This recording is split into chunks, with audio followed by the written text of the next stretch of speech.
Welcome back, everyone, to another deep dive. Glad to be here again. You know, I think everyone listening has had this experience at least once, right? Yeah. You're writing something. Yeah. Could be anything, like an important email. Uh-huh.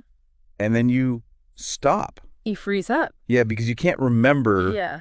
if it's or its. It's a tricky one. It really is. Yeah. And we're diving deep into that today. That's right. So it's versus its. Okay, well, the first thing to remember is with it's, that little apostrophe, Yeah.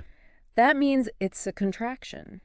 Oh, okay. It's a shortened version of two words. Like a shortcut. Exactly. So which two words are we shortening? It could be it is or it has. I see. Either one. So like, it's a beautiful day. That means it is a beautiful day. Precisely. Or, it's been a while. right. It has been a while. Yeah. So that's pretty easy. Now it's without the apostrophe. Yeah. That shows possession.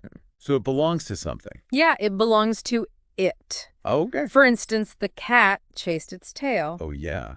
The tail belongs to the cat. Exactly. So no apostrophe there. No apostrophe. Okay. I think I'm starting to get this now. You're doing great. But, I have to admit, Yeah. I used to get this mixed up all the time. Oh, it's a common mistake? And it's so easy to make. It is, but... But you said there's an easy trick to remember. Oh, right, yeah. So what is it?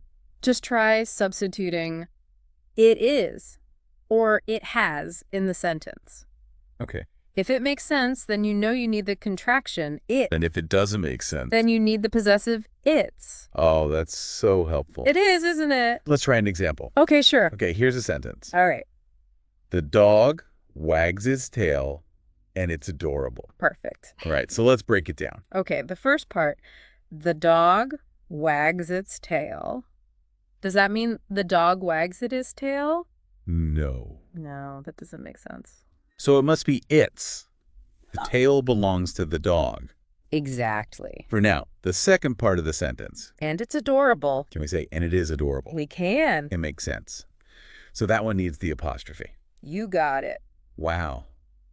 That trick is really helpful. I'm glad you like it. I feel like I'm finally conquering this grammar puzzle. And you know what? What? Now you can keep an eye out for these words wherever you read. Oh, that's a good idea. You'll start to notice them everywhere. I bet I will. And you'll know exactly why they're used the way they are. Amazing. You know? So let's recap real quick. Okay. So if you want to shorten it is or it has. You need its with an apostrophe. But if you're talking about something belonging to it, Just use it with no apostrophe. it's that simple. It really is.